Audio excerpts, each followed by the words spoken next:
everybody's at that point at some point in their career, and like everybody needs somebody to give them that chance. And it's hard sometimes to give people those chances because your job is on the line, and you know, but you do have to remember that we all have to have those people that give us those chances and walk us through it and are calm and patient and understand that we've all been there at some point. Hi, everyone. Hi, everybody. Welcome. This is Cinematography for Actors. It sure is. That's Haley. I'm Indiana. She's an actor. I'm a DP. Yep. And we have another few episodes to introduce you to. Yeah. This episode is something very dear to my heart because we had Jesse Feldman on, who is one of my favorite people in this industry. So cool. He's so sweet, too. And just very humble, even though, I mean, the 150 credits he has under his name is wild. You'll know him from Sons of Anarchy, some of the American Horror Stories, some Mandalorian stuff. MacGruber. Like just a wild amount of titles you've watched. So you've seen his work. He came in to hang out with us to talk about his nomination for the upcoming ASC Awards on March 5th, I believe. And that is for his episode 3 of Interview with a Vampire that he shot. Check that out. He actually gave some really great insight to what camera ops and DPs like and need from actors. He has a really great story actually from MacGruber that just really sums up everything that we're doing and trying to do here. Just you know, there are things you can do for the story that'll make it so much better if you understand the technical side of things. And also the importance, the first time we've ever talked about this, the importance of second team. Oh my God, yeah. We go on to like a 5-minute talk about second team, which is really great for people to hear if you're just entering the market and the industry and are getting some stand-in work and what to expect and why it's actually really beneficial for your career as an actor. Yeah. And coming from being, you know, someone who's worked second team, I could understand that for myself, but I actually never knew that it is actually really helpful to the crew and that that's the way the crew sees you as a person who's, you know, I was kind of coming from background and being like, well, I'm just like a kind of an extension of background, but you really are more integral to the process kind of than you realize when you're working second team. And that was cool to hear. That was awesome. So this is Jesse Feldman's episode on the CFA podcast, and he may or may not see you at the next event we have, which is on February 9th at Cook Optics in Burbank. If you're interested in attending, make sure you sign up to our newsletter so you can get those RSVPs, and we hope to see you there. Let's do it. Hi, everyone. Hi. And welcome to Cinematography for Actors podcast. We are here, whatever episode this might be. I think this is 15.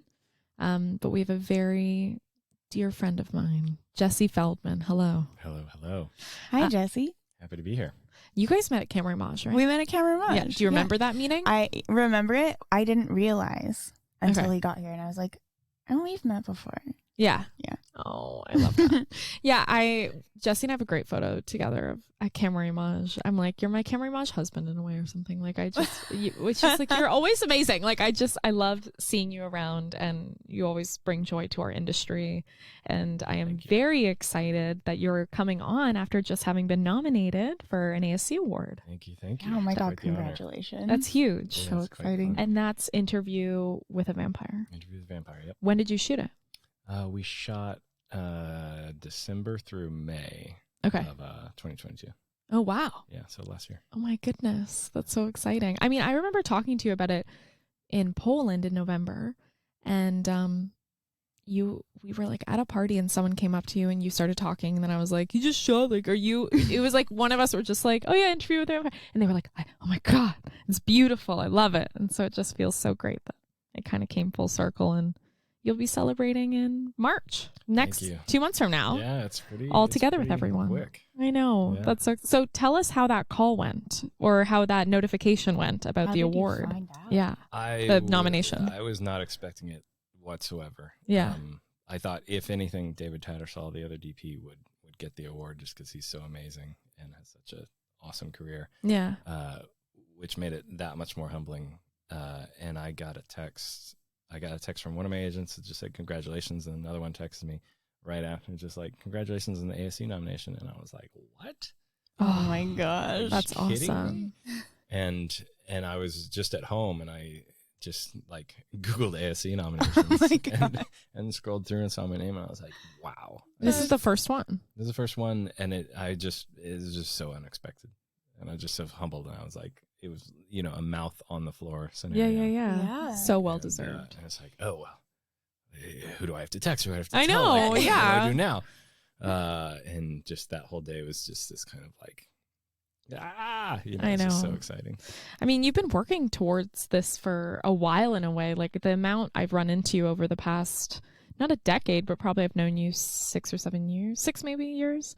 And just like hearing all of the projects you're working on. So it's like, it's kind of amazing this is happening. Journey to get there. Let's go back from nomination day. Start from day one. Day one. Where are you from? Day one. I grew up in Oklahoma City. Cool. And I moved to LA to go to USC when I was 18. It was kind of I had realized the job of a cinematographer existed when I was 17, I think. Mm-hmm. I was into still photography in high school and I got way into that. And like from the time I picked up a camera, it was like obvious that, that was for me. And I would like shoot bands and I would shoot weddings and I would do, my own art photography. I'd do whatever I could.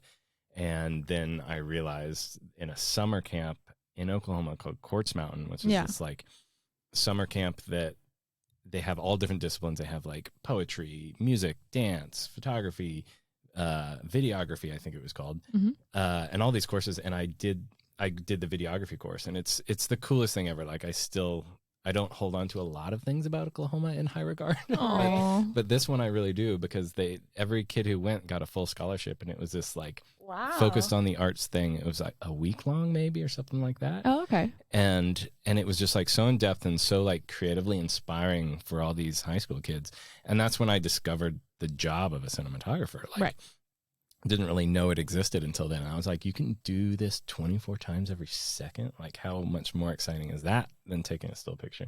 Obviously, it's very different than that. But that was like the mental, what was going through my head of, this job exists. And I was like, okay, that's what I want to do.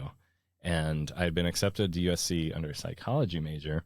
So I was going to do a psychology photography double major. And so I was like, well, I'll just go and change. And that's sort of what happened. That's what happened. Yeah. Wow, that's awesome. And then first day on a film set. So I think I had worked as a PA on some grad films. Was probably the first like technical set experience. But 6 months into moving to LA, I got hired to be an AC on this music video. Nice. That I should not have been hired for because I had no experience. I was hired to pull focus on 35. Oh my God. Okay. I had never been an AC before. And it's insane. Like I'm still friends with a lot of people that we did that job with. So it was super fun. And Graham Terfus was a DP and he owned his own movie cam compact 35 package.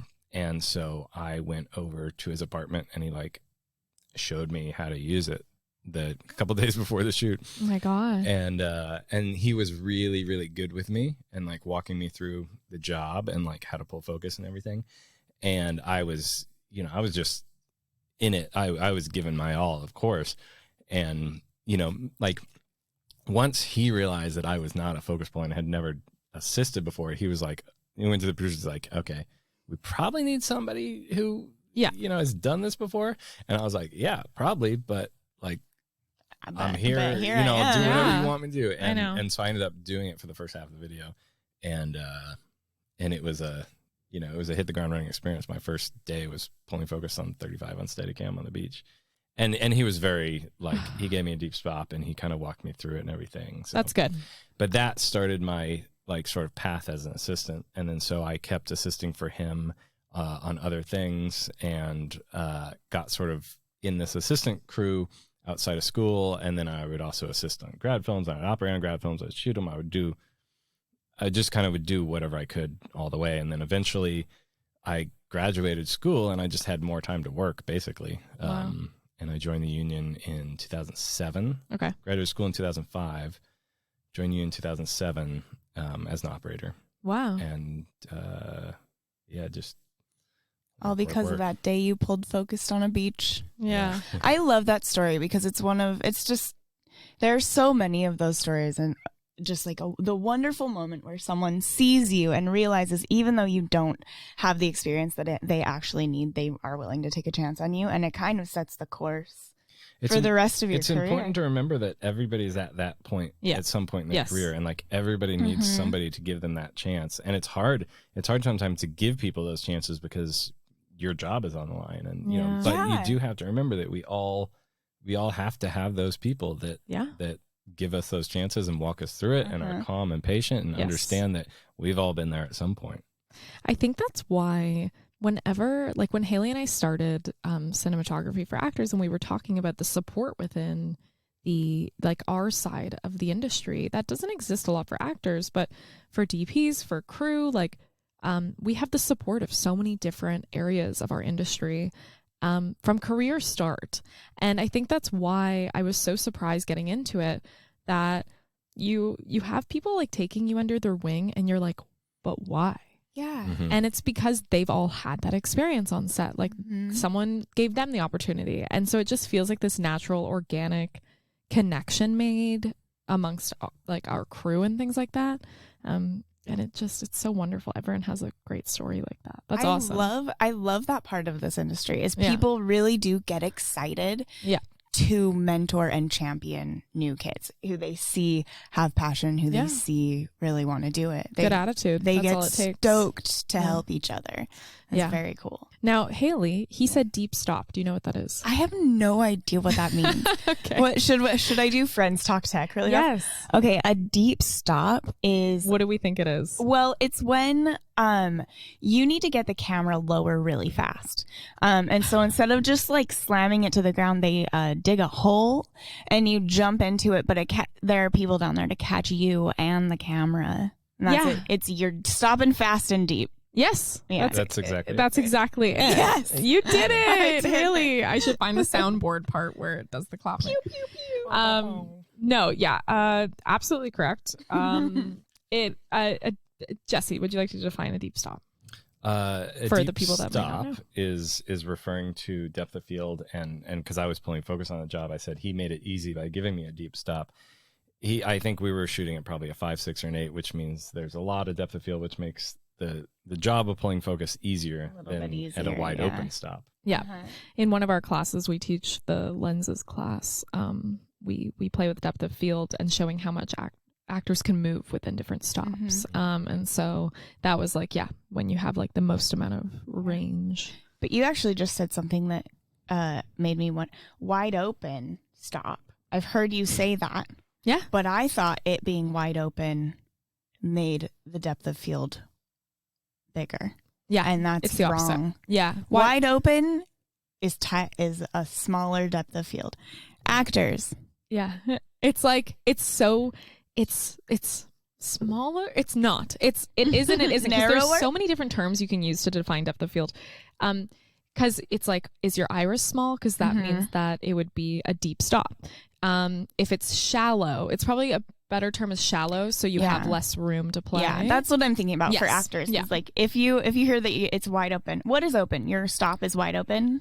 Wide open is a stop reference, but it means that your aperture blades, it's like letting the most amount of light in. So you can think of open as like the door is open, letting all of the light in, meaning you are getting more light into your sensor, but you're also getting shallower depth of field because of it. So actors, if your stop is wide open, you'll have less space back and forth to play in. Correct. There you go. If it's a deep stop, you got more space. Or you have a camera in a hole, one of the two. Or you're jumping in a hole really fast. Yeah. Watch out. Make sure you know during prep which one it is. Which one. It's very important. They're both. Yeah. How did the music video turn out? I thought it was great. Okay, cool. It was for a band called Pivot. Okay. Which we'll link it down below. Do you know the? I don't think it's online. Oh, I think I've looked for it at some point. Yeah. It was Scott Spears' first music video, I believe. Got it. Who went on to direct a lot of cool stuff. Yeah. my band in high school's name was Pivot. And so I thought the first music video I ever did was for a band called Pivot. And I was like, what? Yeah. That's serendipitous. Yeah. That's so fun how it all works out like that. I liked the song. I ended up listening to that album for years. Yeah. That's cute. I don't think they're still a band, unfortunately. It happens to the best of us. Yeah. Operating. How do you learn to operate? It's an interesting question because operating is such an intuitive thing, like from the physical side of things. Like, if you just told somebody, "Oh, my job is to operate a camera," and it's like, well, that's easy. You just like push it on and move it. Yeah, you know, like you pan, you tilt, there you go. Which is a part of the job, of course, but there's so much more to the job. I mean, the job of an operator is executing the shot and setting up the shot and coordinating with all the different departments to make sure it works, including a lot of contact with the actors and talking to the actors. And you are sort of the closest person to the actors in a lot of setups. You know, sometimes the director's there and sometimes other people are there, but like you are sort of the person that's like highest up the chain that like it's understood that it's part of your job to work with the actors. So like in terms of this podcast and that type of thing, it's a very important role. Yeah. The actors usually. And so what was your first like union operating gig? Boogeyman 2. Oh, fun. Scary. It was a union movie. It was very low budget. Yeah. Nelson Cragg was DP, who I've been friends with for years. We went to film school together. And I thought, I was like, oh, my life is going to be set after I do this movie. Yeah. Union movie, are you kidding me? I'm going to get healthcare. I'm going to get so much money. I'm never going to have any problems. Those residuals. We don't get residuals, unfortunately. Haley's an actor, has space. And then I did that movie, which was fun and great. And then I went back to, you know, the non-union world primarily for a while. Because of the contacts? That was just my world, and it's just hard to get those breaks, you know, and like getting full-time union work, like, because I didn't really come up assisting union-wise. Right. I came up in the low-budget world and spent years and years doing that. Yeah. So when I broke into the union world, it was as an operator, which is a lot harder to do, I think. Got it. Yeah. So on Boogeyman 2, can you talk about your experience, first union gig, like operating on it? Was it challenging? Were you nervous? Was there an expectation there? I think looking back to my early operating jobs, I was probably doing 30% of the job. Oh, interesting. And it's just because I didn't know what that other 70% was. Like, I didn't know what was expected of me all the time. And I had to learn that as I went, which is, you know, kind of the wrong way to do it, sort of, but it worked for me. And I guess you know, a lot of the job of an operator is just communicating with people and just talking and being positive and problem solving and all this, which, you know, that stuff I had, like that stuff, you know, is just part of me naturally. But there's a lot of things in terms of like letting an actress know. I'm thinking of a specific memory here. I love it. I say actress. Yeah.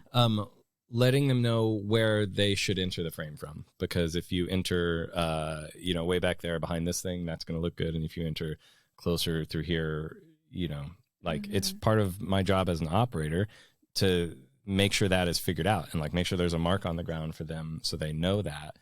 And like these are, I remember this example because I didn't do this at this point, and afterwards the DP came up and he's like, that's part of your job. Oh, interesting. To do this. And it was a learning moment for me. It was like, yeah, you're totally right. It is. And why didn't I do that? Like, that is one of the things I need to keep track of. And it's a small thing, but there's a lot of those small things that you need to do that is more than just operating the shot. Right. And I think early on I was just operating the shot, and then I had to get much better at the other aspects of it. You know. Yeah. Did you have any nerves about communicating directly with the actors? Was that part of it? Of course. I mean, you know, it depends who the actors are, and it depends who you are and how you do it. I've been lucky enough to work with a lot of, you know, known actors. Huge actors. Big guys. Huge. And I try to make it a point to introduce myself on day one before I need to actually ask them to do something. So the first time I'm talking to them, it's not, hey, I'm Jesse, stand right here. Yes. Hey, I'm Jesse, do this thing for me. I try and just introduce myself and say, hey, I'm Jesse, I'm camera operator, whatever. As a DP, obviously, I would do the same thing. Yeah. I probably have already met them at that point. Yeah. But maybe not necessarily. Yeah. But I think it's always good to introduce yourself. And I know you can tell me, like from an actor standpoint, I would assume that is nice and that is kind of disarming and allows the relationship to be better. Huge. Absolutely. Yeah. It's as an actor, you feel like you're stepping into somebody else's already established group of friends.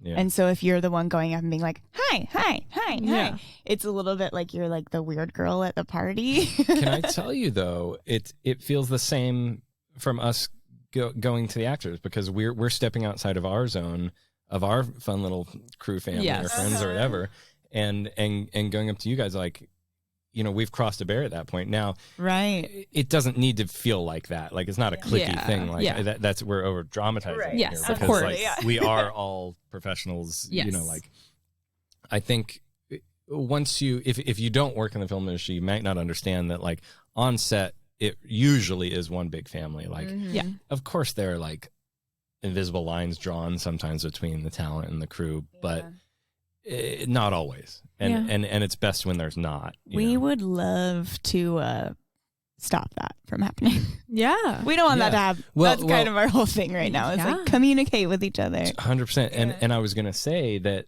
I have had actors, actresses who have introduced themselves to me before I've gone up to them. Mm-hmm. Sometimes unknown day players, sometimes the biggest star on the show. Yeah. And I really appreciate when that happens personally, just because it's like, well, great. Now that's been done. Yeah. And for me, it I don't know, it's disarming for me, and probably in the same way that me going up to them is disarming. And I think that's a great thing. And I think it helps it creates that open channel to then begin the discussions that are necessary. Yeah. Whether creative or technical. And there are actors that don't want people to talk to them. They get out of their head. They want to stay in the space. And obviously that, there are directors that don't want you to talk to the actors. Yes. There are DPs that don't want you to talk to the actors as an operator. And you're navigating all these different relationships, of course. Yeah. But it doesn't mean that you can't have said hi to them. Yes. Before they're in the zone, with most, not the case with everybody, but, I think there's something disarming about just being a human. Yeah, absolutely. And just like, yes, we are here in these different roles and whatever, but also like we're professionals. Yeah. Let's just be professional together, Yeah. I mean, at the end of the day, politics aside, we're making art together. Yeah. That's the bottom line. Like, we're all trying to make art together, and we'll make better art together if we're all humans together. Yeah. Yeah. Okay, so this 30%, 70%, you outlined a little bit. What are a few things that are the unexpected roles and responsibilities of an operator? The second I said 30%, I'm like, I'm going to have to explain that other 70%. All right. Yeah, you are. I mean, it's really just communication things, and it's understanding who all you're expected to communicate with. Okay. And what things go into making a shot work on take one. And if it doesn't work on take one, what you need to fix the rest of the takes, Yeah. And just also understanding when things aren't important, when things are important, and who to let make that decision. Sometimes it's you as an operator. Sometimes it's, could be a lot of different people, and educating yourself also, like, about lighting and about like what shots to suggest if you're working with people that want you to do that. Yeah. I don't know. There's like, you learn so much. There's everything. You're like, everything under the sun is my job. Yes. Okay. I love that. Sorry, I have a question. Oh yeah. As an operator, is there anybody you're managing aside from like communicating with actors? Are there people who you have to manage, like assistants? So the position of an operator is a strange one, because you're not a head of department. Mm-hmm. The A camera first is the head of the camera department. Yeah. But an operator is like sort of above a first, like hierarchy wise. It's a strange thing. Like an assistant manager? You an assistant manager of a movie theater? Assistant to assistant regional manager situation. It's weird. It's just no other department has this that in this way that I know of. Yeah. It's like ambiguous. Because like as an operator, you are sort of above an assistant, like hierarchy wise, or like if there's a decision to be made. Now it depends. This is not the case with all assistants. Yeah. Like, and it is different, like an A first versus like a D camera operator coming in for the day. Like, of course that's different. But yeah, you're the boss, but you're not the boss. But not really. And then the DP is the boss. Yeah. One of our favorite things to ask on this podcast and to talk a lot about in general is the difference between newer and seasoned actors. Right. And how you can tell them apart on set. And I always like to say it's not in the performance, but it's actually in the way they're communicating on set, their understanding of camera and whereabouts and the technical and all of that type of stuff. What do you think is the biggest difference between newer and seasoned actors when you're on set? What have you noticed? Well,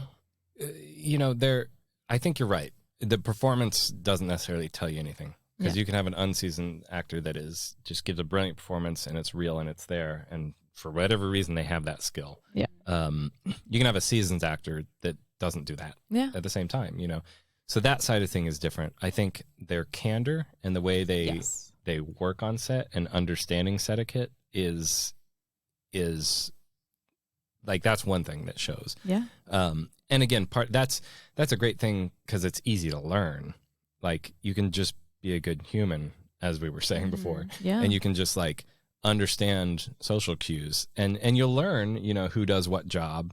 I think the more seasoned actors know who does what job and know more than just like, what the DP does, what like the boom operator does, like they'll know what the third props person down the list does. They'll know, they'll know like whose job it is to do certain things so they know who to ask. Yes. Yeah. Also, and this is small, but they know people's names. Like if there's an actor who is addressing somebody who's not one of the top people by their name, to me that tells me, okay, they've been around. Yeah. Because they understand the importance of this. Yes. And not that every actor has to know everybody's name, like especially at the beginning of a job, you've got 50, 100 people that are new that you've never met. And it's hard to remember names. Like it's hard for me too.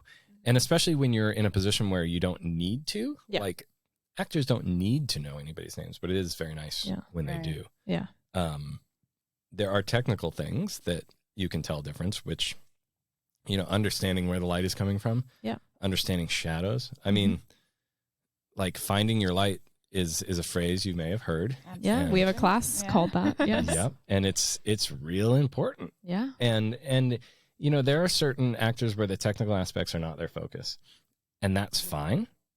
I think you're a better actor if you also think about that. I don't know. That's a statement I'm not sure I get You behind. heard it here. I'm not 100% sure I get behind that because everybody has their own process. That's fine. And some actors don't want to think about anything at all, and they're amazing. Yeah. And there's nothing wrong with that. Yeah. From a technical standpoint, we always appreciate when an actor is aware of that type of thing. Yeah. And like knowing when a shadow is on your face or not, because you're not seeing your face. If you're having a conversation with somebody else on screen and you're noticing your shadow on their face, you can move a little bit and knowing like where to move and how to move, which sometimes that you can ask the operator that you can ask the DP that, you can how say much like, room do I have? Yeah. Or, hey, like, is it better like this or like this in between takes? And they will be happy to get that question. They've been thinking about it already, probably. Yeah. 100%. And like if I'm watching a shot of the monitor and I'm watching, okay, they're moving like this, they're moving like this, I will try to change something on my side from the lighting standpoint. Yes. Because before going to them. That's the easiest thing is I don't want to ask them to do something. Yes. Sometimes we are in these situations where for whatever reason they have a very small window to move whatever, and I'll ask them like, if you wouldn't mind, if you could lean back just a touch more. Yes. And if I can give that like one little bit of direction and not get in their head about like, I'm not going to go up and say, hey, would you just not shadow their face, please? Yeah, I know. Because they're not going to know what that means. If I can say, just lean back a little bit and you see that difference, that's perfect. Thank you. Yeah. Yeah. In terms of like finding your light, we were doing a shot on Laurence Fishburne for MacGruber, and it was sort of like a Steadicam shot going around the back of his head. Mm-hmm. And you could just tell the way he just sensed where the camera was, where he turned his face, did the just right amount. Oh. And then the camera go around the other way. It's sort of a free form, getting different things. And he just like kept doing this little dance with the camera, just the way he turned. And you're like, so nice. This guy's been around forever. Yeah. And he's such a professional. He knows it. And the shot works because of that. Yeah. You know? Like he took a shot that could have been good for 2 seconds and made it good for 30 seconds. Yeah. That's awesome. And that feels so good on set when stuff like that happens. Yeah. It's like everything working together as a collective. Yeah. Oh, that's awesome. It's just like it's like we say it every time, but it's an actor who understands that stuff can better execute the vision. You're not having to work around eccentricities to get almost what was planned. You can get it because they get it. Yeah. Yeah. And now just for fun, what are some of the things you've worked on that we might have heard of, Jesse? List them. You can list them. I'm terrible at this because I never know. Like, I've had the pleasure of having it. Like, I mean, I'm very young and I'm early in my career, I'd like to think, but I've also been working since I was 18. So. No, you worked on a ton of stuff, and I'm not going to remember all of it. So fill in the blanks. I should probably bring it up. Should we pull up your IMDb? I mean, first, while I'm doing that, even I can say okay, American Horror Story, man. How many seasons have you been on now of that?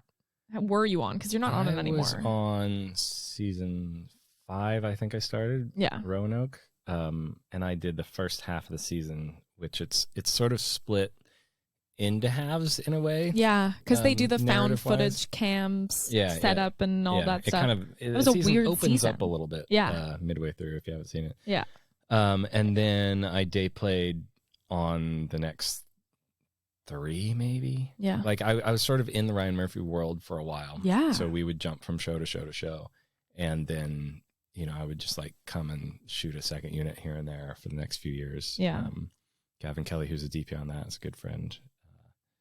So yeah, that's awesome. All right, I'm gonna list some stuff before getting back to talking for a second about Lady Gaga. All right, here's 101 credits, but I will list a few. Here we go. So this is all under camera operator currently, and then we'll do some DP stuff. But I know American Horror Story, you're also DP. So Mandalorian, Interview with the Vampire for the nomination. That's awesome. The Book of Boba Fett. Mm-hmm. Muppets Haunted Mansion. American Crime Story. The Shy. Genius. Ratcheted. The Politician. That was a weird one, man. Yeah, I was good. Fucking loved that was that a good show. one. I love that show so much. It was very fun. I sung Vienna for so long after I watched it. Yeah. Extremely Wicked, Shockingly Evil and Vile. American Horror Story. Pose. Barry. Future Man. Law and Order True Crime. And then do I want to see all? I don't know. But that's camera operator. That's enough. That's enough. MacGruber. So you were on Veep as well. Homeland. Looking at the ones. The Bachelorette. Oh, what was that like? Let's talk about that for 20 minutes. Let's talk about opping on the Bachelorette. Was that like a lot of handheld? Was that hard? Yeah. Yeah. That's a nightmare, right? It sucks. They just keep the camera on your shoulder forever. Ooh, it's terrible. And they don't. I couldn't do it. I anything. didn't do much on that. Yeah. That was. I had a stint where I was doing more reality stuff and just take whatever I could get. Yeah. Pays well, right? It's hard. Yeah. Paid great, but nightmare. Not for me. Your poor back. Physical labor. 500 Days of Summer. I worked for 1 day on 500 Days of Summer. Got a credit. I came in and operated C camera for Eric Steelberg, who I'm still good friends with, and it was super fun. And they credited me. I couldn't believe it. Amazing. Yeah. Now getting into the DP credits, because those were not. I mean, American Horror Story, but it'll probably be listed here as well. Interview with the Vampire. MacGruber.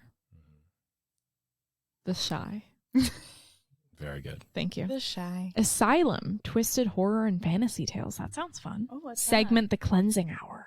Yeah, that was a short film that my friend Damien Levesque directed. That's fun. He made a feature out of it too. Oh, cool. Scary. Star. Dark, Deadly, and Dreadful. American Horror Story. Yeah. One Night. Wait, One Night? Who's in One Night? Click on the button and you'll see. Find out for yourself. Is it Miles Teller? No.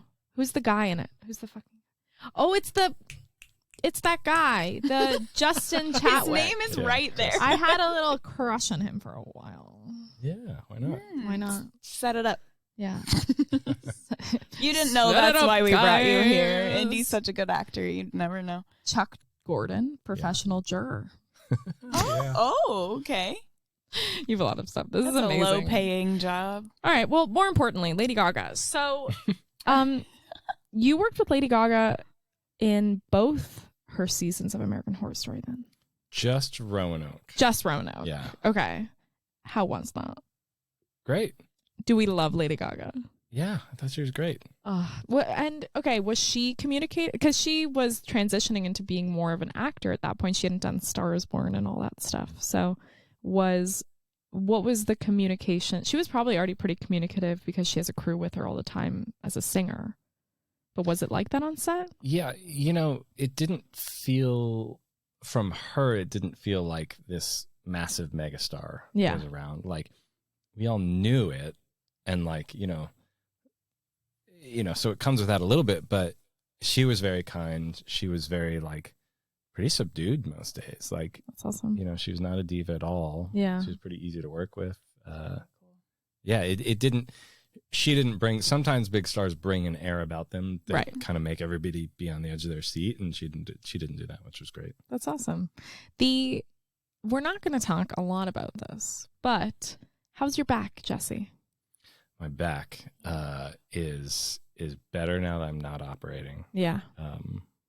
Like with The Bachelorette, I did so many years of operating handheld that it did catch up with me, and I would just, sort of muscle through it. That sort of was the... Oh my God. It makes it the hurt idea, just thinking about that. That was more prevalent then than today. That you have to do that. You just go through it. Yeah. Were you doing anything to take care of your back? Were you massages, core strengthening? Yoga? What were you doing? Sure, all those things, yeah. Okay. Did you create have something time maybe? for regular massages? How did you fix that problem? So after I did 2 seasons on Sons of Anarchy, which was all handheld, and after that, I had to stop operating handheld for a while just because my back was so messed up. Oh my God. And then ended up inventing the ergo rig as a way for me to keep operating. What's the ergo rig, Jesse? What is that?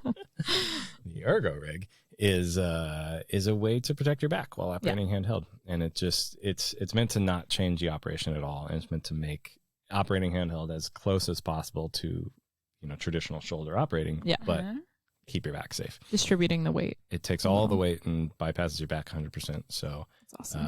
There's no spinal compression, and there's none of the issues that make it hard for me to live life. Yeah. Is it like a brace system? Yeah, kind of like that. It's basically a belt and then a support strut that goes up the front and one that goes down the back, and then has a little false shoulder that the camera sits on. Oh, it's pretty cool. Okay. It's not rocket science. It's pretty basic, but reinforces your body. Yeah, and then is the camera attached, or did not you just attached? Not put attached. it on like normal? Yeah, exactly. Yeah. Okay. So you can do passes. And I think it's important that we as camera people take our health into account and realize that we love this job. We want to give a lot to it. We always want to do what we can to make a shot work, but we do have to go home at the end of the day and live for a long time. Not just lie down only. Yeah. Life is important. Yes. And so how is your life, Jesse? Are you traveling? Going to Poland was the first time I traveled internationally since COVID. Oh man. I think. Did you have fun? It was super fun. Oh, so super fun. And I spent a month around in Europe, and it was great. Yeah. I've traveled a lot in my life. I've been very lucky to go to a lot of places, and I do value it quite a bit. Yeah, that's awesome. Transition from operating to DPing. Mm-hmm. What was, because I think you had, was it American Horror Story? Was it something before where you took over DPing from the operating perspective? There were several years where on every job I would do, I would also shoot the second units or shoot double ups or Got it. if the DP would scout, I'd take over, or I was sort of doing that role for a lot of jobs for a handful of years. Horror Story was the first one where I got full episodes. Yes. Okay. Sort of during that process. Nelson Craig, the DP I'd mentioned before, was directing one. Oh, and cute. So, from Boogeyman too? Yeah, DP from that. Yeah. That's so fun. No, Nelson's been a good friend over the years, and film school, right? Yeah, I've known us since film school, and almost all the Ryan Murphy stuff, we did together. That's awesome. At least in the beginning of it.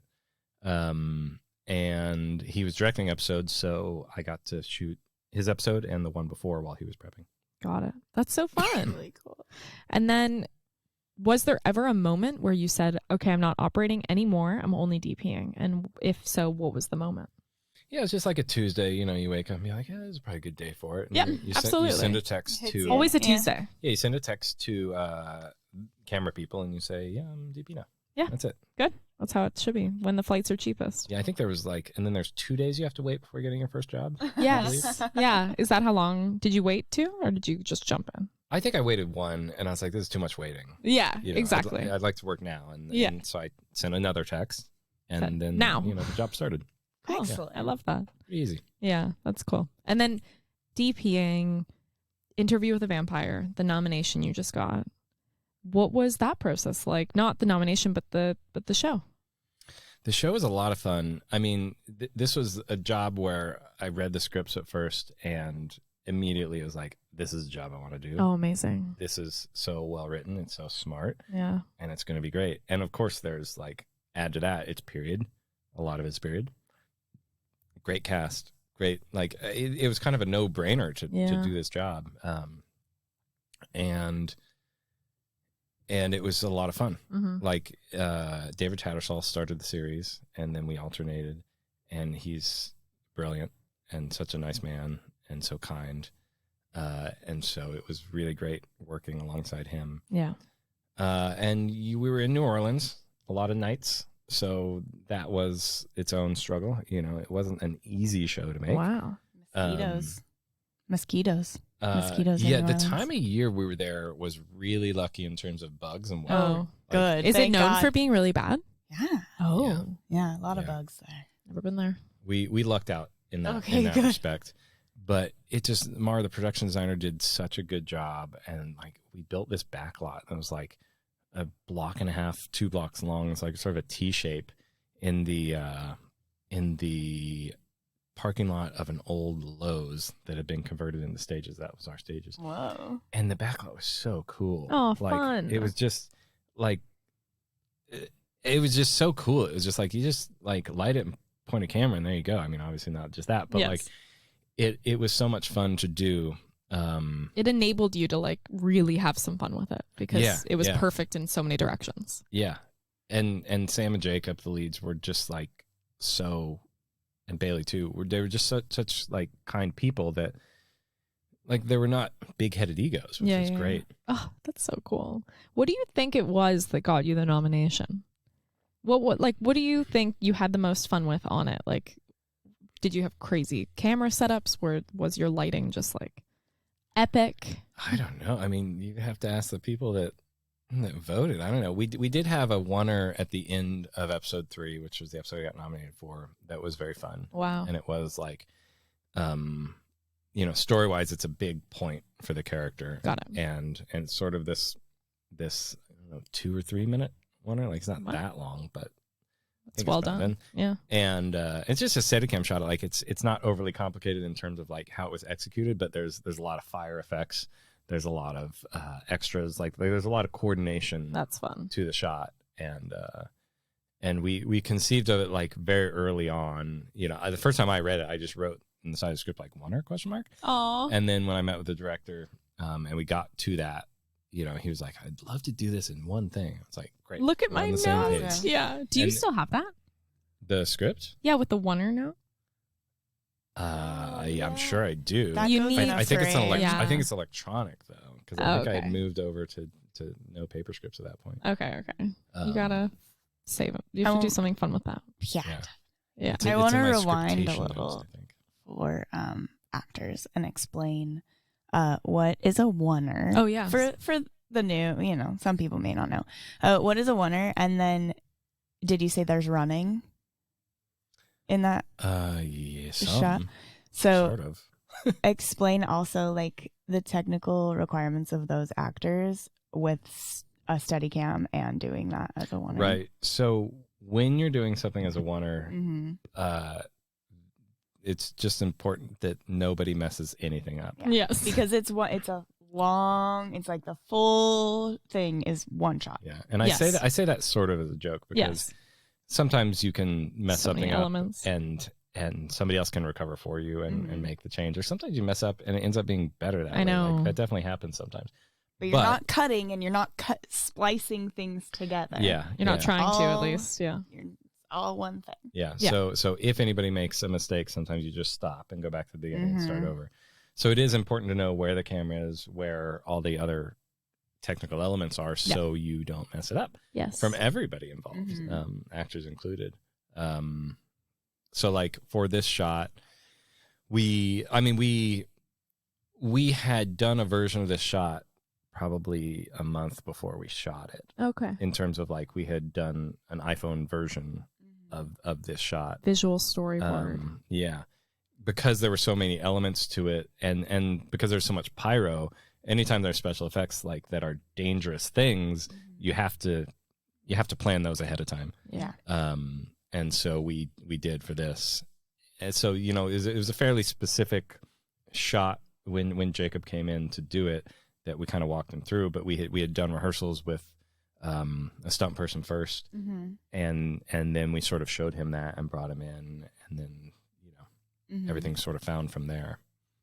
And are you discussing like the pace, like how, if he's running, are you discussing how quickly he's running, or are you just chasing him?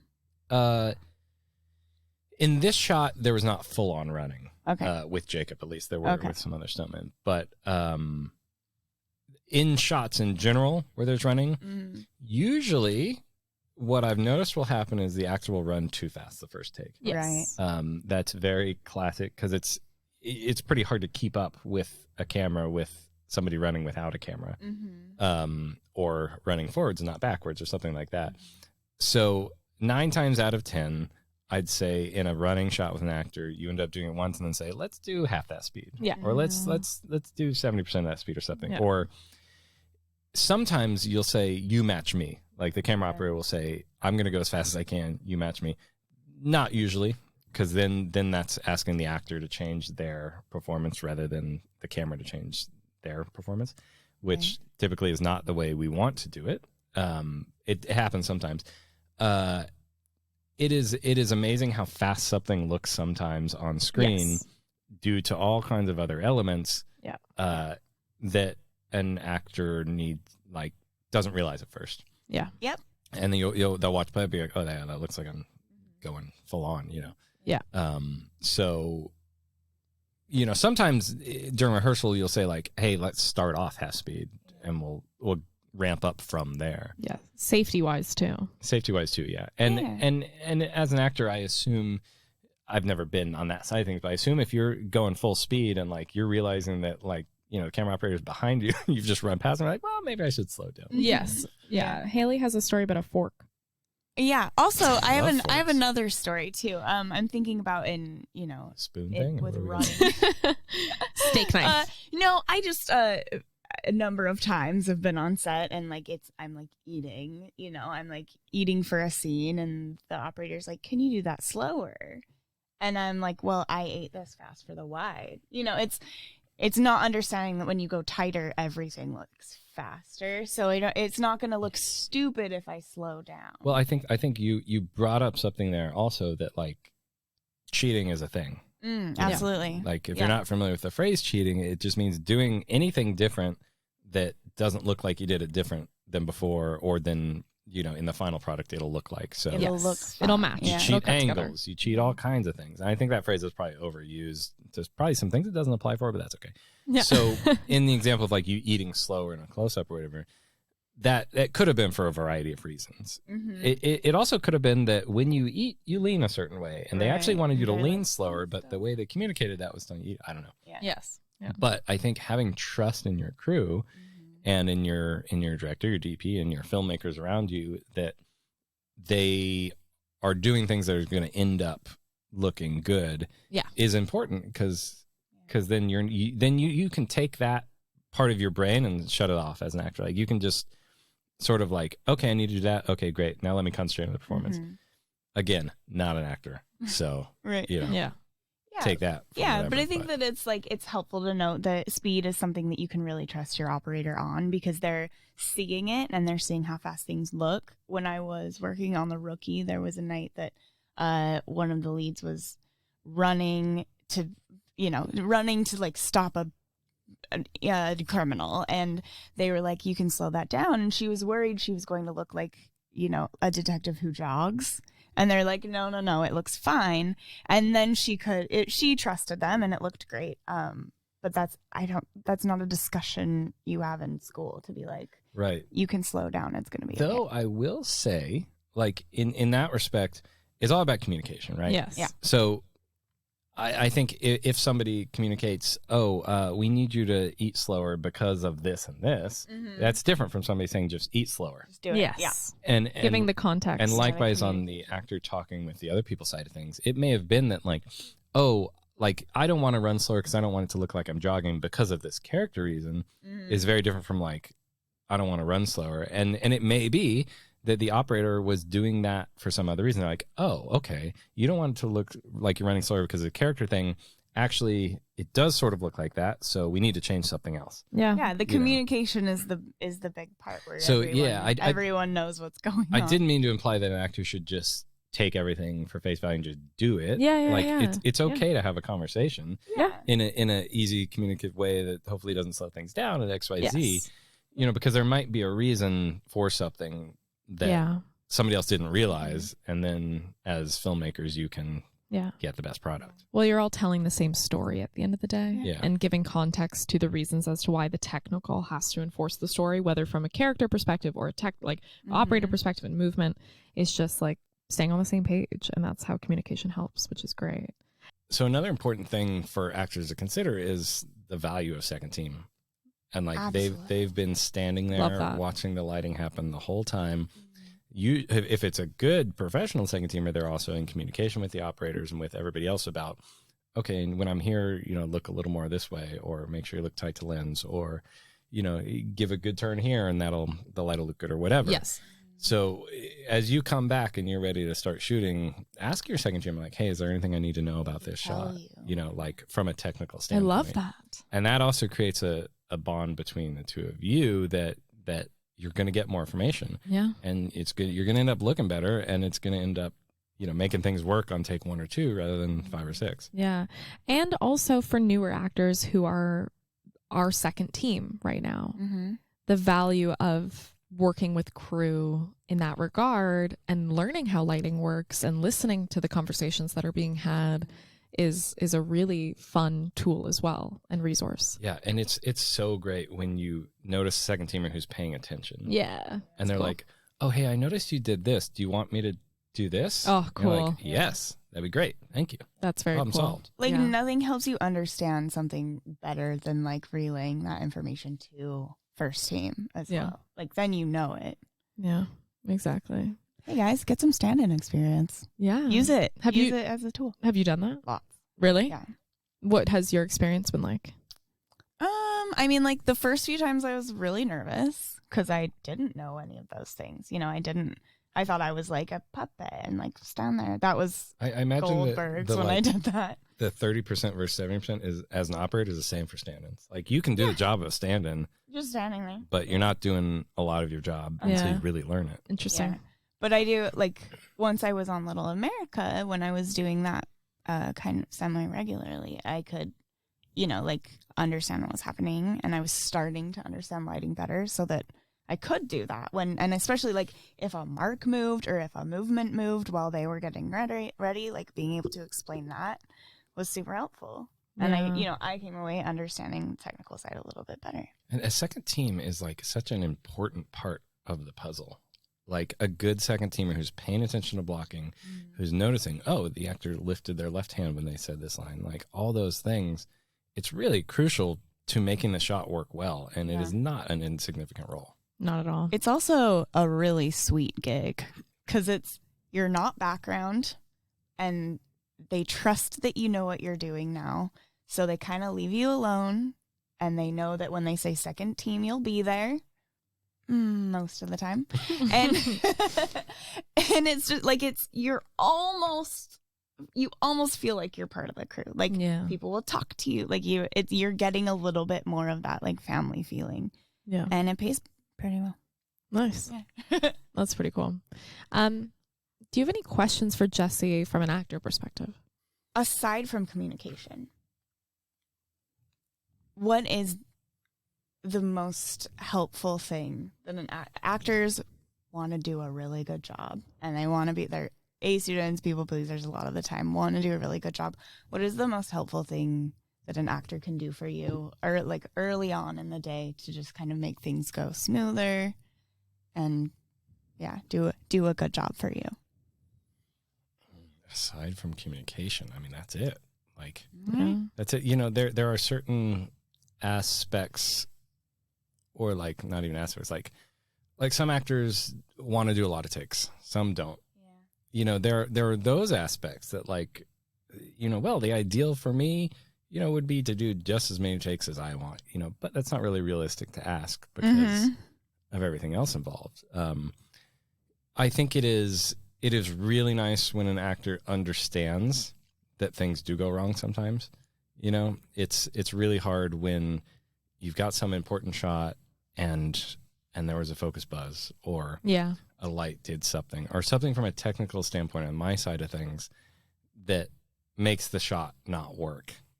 It's really hard for us to have to tell that to an actor. Yes. Because it's just like, you're just like, oh, I'm so sorry. I know. It's really nice when an actor just understands that and can just say like, okay, let's do it again. Mm-hmm. Yeah. You know, like that. And I understand that's hard for an actor to swallow that because they're like, I just gave this great performance and now it's not useful. Right. Like, you know, that's a hard thing. But if you can sort of understand that we are all here to make something good and you're a part of that too, be able to just sort of swallow it for a minute, accept it, take it, and say, like, okay, let's do it again. Yeah. It's huge. Yeah.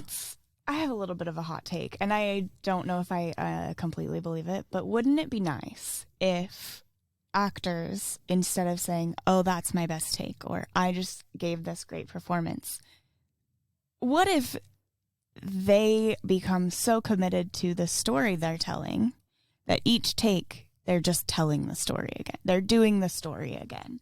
It's less about you being the actor and you doing the performance, and instead, even if you have to do the take 1,000 times, you know this story, and if you know this story and you respect this story, you can do it as many times as they need, also, no matter what happens. Trust that in the end, the take for your performance is going to be the one that's chosen. Right. Almost never have I been in a situation where in the final edit, I'm like, oh, they used that take that worked perfect technically, but didn't work for me. I know. Right. Never the case. No. The edit's leaning toward you. You're going to look good. It's always the case that it's in there for performance, and then everything else on my side of things was not. You're like, not that one. Why that one? Yeah. You're always going to end up on top as an actor there. Right. Yeah. Is there anything you like to see during rehearsal? From an actor? Yeah. Well, this sort of gets into like different actors' theories on blocking or hitting marks or wanting marks or different things. Right. And there are different jobs where you don't do that, and there are different jobs where you specifically do that, and that is that. And that comes from a lot of people involved. You know, the actors are sometimes one of those people, sometimes not. Are you saying that there are actors who like to be heavily marked and there are actors who want to just flow with it? Yeah. Okay. Sure. Okay. Yeah. If that's true, do you have a preference? I'm going to politically say it depends. whatever It depends. Whatever works best for that job, because really it's like, it's not that one thing or the other is great. It depends on the style. Right. It depends on, and it's like directing style. How do they want to work with the actors in that space? And are they work? Yeah. So it's so much of it has to do with the director. and their relationship. Yeah. But in general, I appreciate during rehearsal if an actor, if there's going to be something that is a problem later, it's better for it to be a problem then. Right.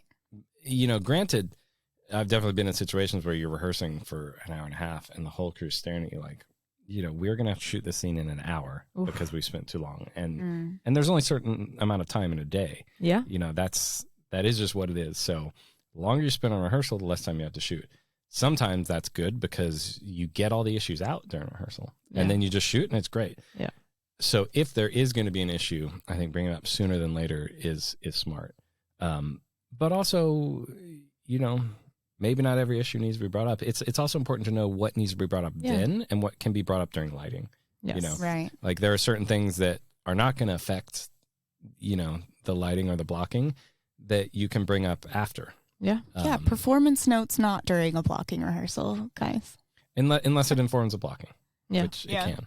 Yeah. But it depends in this industry. It depends. Yeah. That's our first merch is a t-shirt that says it depends. Yes. Yeah.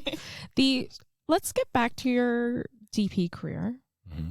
The nomination we started talking about at the beginning of this podcast. Oh my gosh. Where do you feel you're at in your career right now? What are you excited about? Do you want to get more of a specific type of work? Work with different types of, obviously the answer is always like, I want to work with different types of directors, but where are you at with your career and what are you excited about? Where am I at? Who knows? I don't know. We'll see what happens. I'm excited to shoot more projects that I can get behind, that I like. I'm excited to be picky. Yeah. I'm excited to do things I really want to do that hopefully look great, are with great people, have some sort of good social change elements to them. Like, I think we do have a big voice with what we do. And it's not like, I don't think I should get up on a high horse here because, there's lots of stuff I've done that has nothing to do with like social progress, but there's also some things in there which I think is nice and is important, and I'm just like thrilled to be a part of something. As far as what's next, I don't know. It'd be great to work in town. That would be such a novel thing. Yeah. How long have you been in LA now? 22 years. Wow. And do you see LA as like, this is it? This is the home where I will die in? Well, who knows about that? I'm pretty bad at committing to things, in the future. But I like living here for now. Mm-hmm. What percentage of your work is in town? It really varies. The last 4 years, 2%. Oh my God. Like, honestly, guys, keep Jesse home. Yeah. He's tired. We want to see him more. All the Star Wars stuff has just been like day playing as an operator between other jobs. And Yeah. that's been here, which is fun. That's nice. But the full-time jobs have been out of town. Which is an unfortunate reality of just like the percentage of work that's here versus elsewhere. Yeah. You're playing those odds. And if you're going to be really picky, then that's another thing to be picky about. But I imagine that's really fun at first to be like, I'm traveling for work, sure. hotel per diem, but then it probably it's exhausting. It depends on the time link too. Like when you're gone for 5 months at a time, that's a lot of time. It's a lot. 22 years ago, you moved to LA, you said. Mm-hmm. What advice would you give to newcomers to LA looking to enter the film industry? Maybe they want to be a director, maybe they want to be an editor, whatever it is, they want to work in the industry. What would you recommend?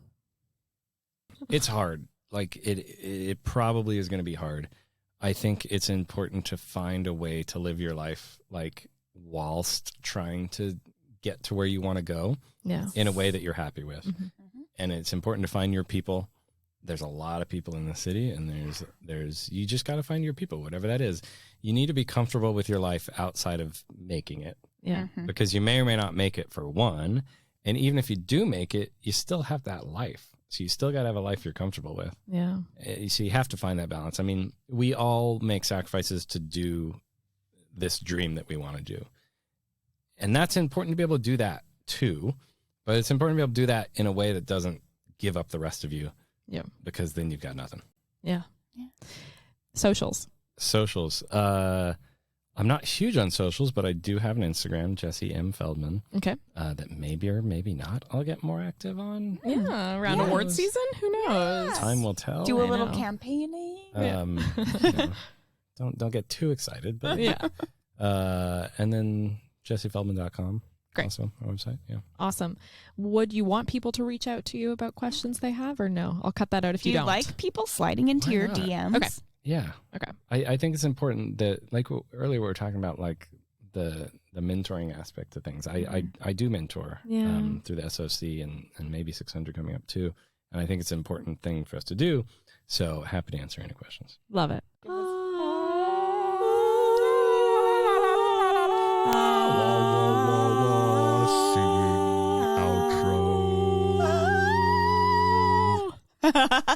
Thank you so much. That was Jesse Feldman, everybody. We are so excited you're able to join us. I think this is one of our best episodes we've had. We hope to see you around cat volunteering situations, but also we will be watching on March 5th to see if you take home the big prize. Thank you. Such a pleasure to be here. And it is live streamed for anybody who wants to check it out, the ASC Award. Oh, it's so fun. Such a good time of year. Watch that. I know.